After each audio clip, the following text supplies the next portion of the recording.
بسم اللہ الرحمن الرحیم ایاک نعبد و ایاک نستعین۔ محترم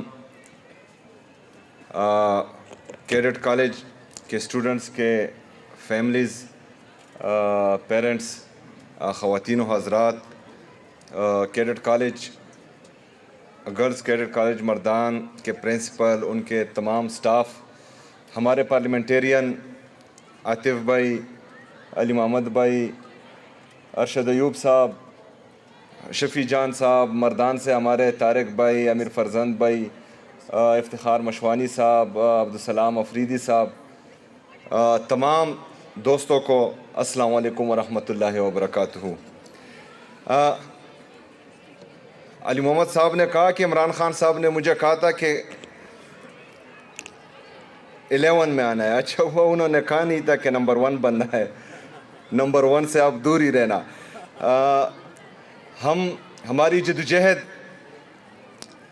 جب سے میرا حلف ہوا ہے، مسلسل دن اور رات ہماری جدوجہد جاری ہے۔ اس صوبے کو، جس صوبے کے لیے ہم دن رات محنت کر رہے ہیں، اس کی ایجوکیشن کے لیے، اس کے ہیلتھ کے لیے، اس کے گڈ گورننس کے لیے، سروس ڈیلیوری کی بہتری کے لیے، یہ تمام چیزیں میرے قائد جناب عمران خان صاحب کے ویژن کے مطابق ہیں۔ چیلنجز زیادہ ہے، لیکن میری کوشش ہے کہ ہیلتھ اور ایجوکیشن پر ہم زیادہ سے زیادہ انویسٹ کریں۔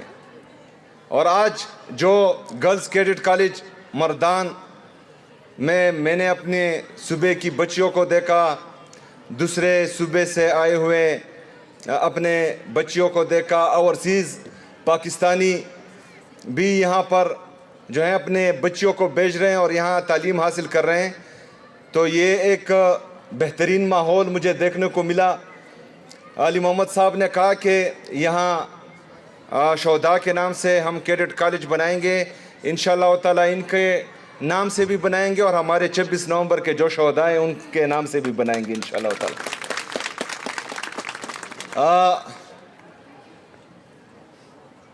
جیسا کہ میں بار بار کہہ رہا ہوں کہ ہمارے پاس، خیبر پختونخوا کے پاس محدود وسائل ہیں اور ہمارے مسائل زیادہ ہیں، لیکن بدقسمتی سے ہمارے جو وسائل ہیں جس پر وفاق قابض ہیں، ان کا میں بار بار ذکر کر رہا ہوں۔ یہاں پر ہمارے جو خیبر پختونخوا کی عوام بیٹی ہیں، یہاں پر میرے لیفٹ پر ہمارے مرد حضرات بیٹے ہیں اور رائٹ پر جو ہیں ہماری خواتین بیٹی ہیں اور ٹیچرز بھی ہیں۔ آپ نے تمام خیبر پختونخوا کے لوگوں کو اپنے حقوق کے بارے میں آگاہ کرنا ہے۔ آپ نے جہاں پر بھی بیٹھنا ہے، چاہے وہ اسکول ہو، گھر ہو، محلہ ہو، غم ہو، شادی ہو، ہر جگہ پر آپ لوگوں نے یہ ایک پیغام دینا ہے کہ وفاق پر صوبہ خیبر پختونخوا کا 2200 ارب روپے سے زیادہ بجلی کی مد میں واجب الادا رقم ہے جو وفاق نے ہمیں ادا کرنا ہے۔ تقریباً 532 ارب روپے ہمارا مرج اضلاع سے جو وعدہ کیا گیا تھا 2017-18 میں، وہ ہمیں نہیں دے رہے، وہ بھی بقایا ہے۔ 2018 سے لے کر 2025 تک ہمارے مرج اضلاع کو ایڈمنسٹریٹیولی، انتظامی طور پر مرج کیا گیا، لیکن فائنینشلی طور پر آج تک مرج نہیں ہوا، جو آئین کی خلاف ورزی ہے۔ ان 7 سالوں میں اس کی مد میں وفاق کے ساتھ ہمارا 1375 بلین بقایا ہے۔ نتیہ گلی سے مری پانی جا رہا ہے، اس کی مد میں ہمارا وفاق اور پنجاب حکومت 63 ارب روپے بقایا ہے۔ اس طرح ونڈ فال لیوی، ان تمام جو رقوم ہے ان کو اگر ہم جمع کریں تو یہ 4500 ارب روپے سے زیادہ بقایا ہے وفاق ہمارا۔ تو ہم اپنے محدود وسائل میں جو امتیازی سلوک وفاق ہمارے ساتھ کر رہا ہے، جو 3% ڈیویزیبل پول صوبوں نے وعدہ کیا تھا مرج کے وقت، وہ بھی ہمارے ساتھ امتیازی سلوک کر رہا ہے، اس کے باوجود ہم محدود وسائل میں لامحدود مسائل ہم کر رہے ہیں، حل کر رہے ہیں، مسلسل اپنے لوگوں پر انویسٹ کر رہے ہیں، مسلسل گڈ گورننس اور ترقیاتی کام کرنے کی وجہ سے خیبر پختونخوا کی عوام ہمیں تیسری دفعہ ووٹ دے رہی ہے اور ہم تیسری دفعہ عمران خان کی حکومت یہاں آ رہی ہے۔ تو اگر یہ وسائل جو 4,500 ارب روپے سے زیادہ بنتے ہیں، اگر یہ ہمیں مل جائے تو ہم مزید انویسٹمنٹ کریں گے، مزید اپنے لوگوں پر انویسٹ کریں گے، مزید ایجوکیشن میں، ہیلتھ میں، ہماری باقی سوشل سیکٹر جتنے بھی ہیں، باقی ڈپارٹمنٹس ہیں، انرجی میں، پاور میں، ہماری بجلی میں، ہم بجلی سب سے سستی پیدا کر رہے ہیں پورے پاکستان میں۔ انہوں نے آئی پی پیز کے معاہدے کیے ہیں جس کی وجہ سے یہ بجلی کی قیمت 50 روپے سے زیادہ ہو چکی ہے، لیکن ہم پاکستان کو سستی بجلی دے رہے ہیں۔ ان تمام چیزوں میں ہم انویسٹ کر رہے ہیں۔ ابھی ہمارے ڈیمز بہت سارے بن رہے ہیں، بن بھی چکے ہیں کافی، باقی بن بھی رہے ہیں۔ تو ان چیزوں میں اگر ہم انویسٹ کریں گے، یہ پیسے ہمیں ملیں گے تو پاکستان کا فائدہ ہوگا، خیبر پختونخوا کا فائدہ تو ہوگا، پاکستان کا بھی فائدہ ہوگا۔ لیکن بدقسمتی سے ہمیں تو یہ پیسے نہیں مل رہے، اوپر سے جو ہے 5,300 ارب روپے کی یہ کرپشن کرتے ہیں۔ 5,300 ارب روپے یہ آپ لوگوں کا پیسہ تھا، یہ آپ لوگوں کا پیسہ تھا۔ انہوں نے کہا لیا، جو آئی ایم ایف کی چارج شیٹ ان پر بنی ہوئی ہے اس میں رپورٹڈ ہے، اور یہ یاد رکھنا کہ یہ 5,300 ارب روپے کی کرپشن یہ ڈاکومنٹڈ ہے۔ اس سے کئی زیادہ کی کرپشن ہوئے جن کا کوئی پوچھنے والا بھی نہیں ہے اور نہ ہی کوئی پوچھتا ہے۔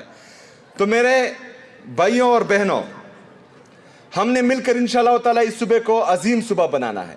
ہم نے مل کر اس صوبے کو بھی عظیم بنانا ہے اور پاکستان کو بھی انشاءاللہ تعالیٰ عظیم سے عظیم تر بنانا ہے۔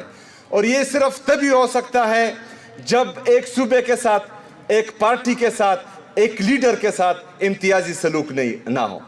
اگر پولیٹیکل سٹیبلٹی ہوگی ملک میں تو اکنامک سٹیبلٹی آئے گی، اگر اکنامک سٹیبلٹی آئے گی تو ہم ترقی یافتہ ممالک میں شامل ہوں گے۔ لیکن بدقسمتی سے دن بدن ہماری معیشت نیچے جا رہی ہے، ہمارا اکنامک گروتھ، ہمارا انڈسٹریل گروتھ، ہمارا ایگریکلچر گروتھ، یہ تمام نیچے جا رہا ہے۔ انفلیشن بڑھ رہا ہے، مہنگائی بڑھ رہی ہے دن بدن، ہمارا ان امپلائمنٹ اتنا ہے کہ تقریباً 30 لاکھ لوگ پاکستان چھوڑ کر جا چکے ہیں، مزید 30 لاکھ لوگ جانے کی موڈ میں ہیں، جس طرح آپ لوگ دیکھ رہے ہیں کہ ایئرپورٹ سے ان کو واپس کر رہے ہیں۔ تو یہ تمام چیزیں جو ہیں ہم نے دیکھنی ہیں۔ تمام جو ہمارے فیصلہ ساز ہیں اور منصوبہ ساز ہیں، جو بند کمروں کے فیصلے ہمیشہ سے پاکستان پر امپلیمنٹ کرتے ہیں اور اس میں جو ہے پاکستان کی تباہی ہو رہی ہے، تو ان کو سوچنا چاہیے کہ پاکستان کس طرف جا رہا ہے۔ ایک تو یا اپنی انا، بغض اور کینہ پروری ایک بندے کے ساتھ وہ پالیں، یا پاکستان کا سوچیں، پاکستانی عوام کا سوچیں، اور ہم جو ہے انشاءاللہ تعالی پاکستان کا ہی سوچیں گے۔ اور ہمیشہ سے پاکستان زندہ باد اور عمران خان بھی زندہ باد۔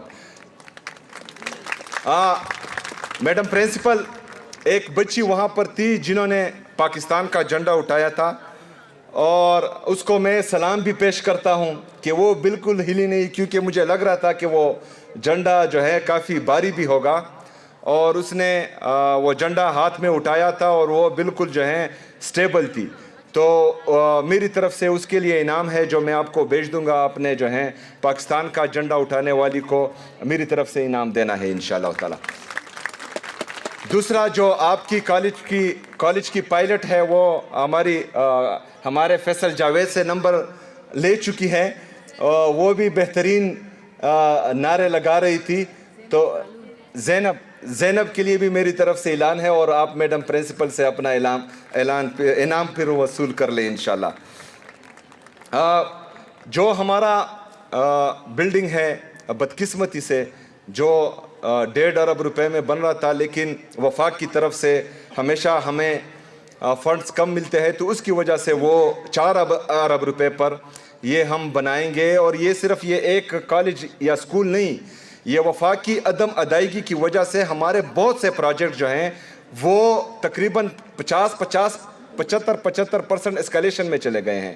وہ کیونکہ ٹائم پر مکمل نہیں ہوتے، کیونکہ وہ ہمیں فنڈ نہیں دیتے، تو اس وجہ سے صوبے پر بھی اور پاکستان پر بھی مزید بوجھ بن رہا ہے۔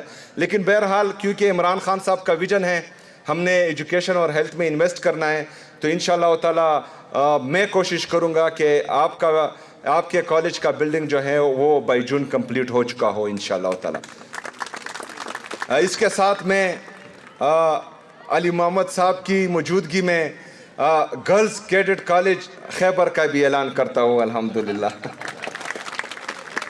انشاءاللہ تعالی تمام خیبر پختونخوا کی عوام سے میں مخاطب ہوں کہ سب سے پہلے آپ نے گھبرانا نہیں ہے. انشاءاللہ تعالی ہماری جدوجہد جو پولیٹیکل ہے وہ بھی جاری رہے گی, اس سے ایک قدم بھی ہم پیچھے نہیں ہٹیں گے انشاءاللہ تعالی.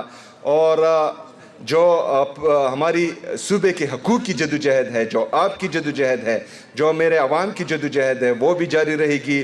میں دن رات جو ہے اپنا صوبہ بھی دیکھ رہا ہوں, اپنے صوبے کی عوام کی تکالیف بھی دیکھ رہا ہوں, اور جو ہمارا پولیٹیکل سٹرگل ہے وہ بھی دیکھ رہا ہوں. انشاءاللہ تعالی آپ نے اطمینان رکھنا ہے کہ سب کچھ بہتر ہوگا, بلکہ بہتر سے بھی بہترین ہوگا انشاءاللہ تعالی. بہت شکریہ, بہت مہربانی. وما علینا الا البلاغ.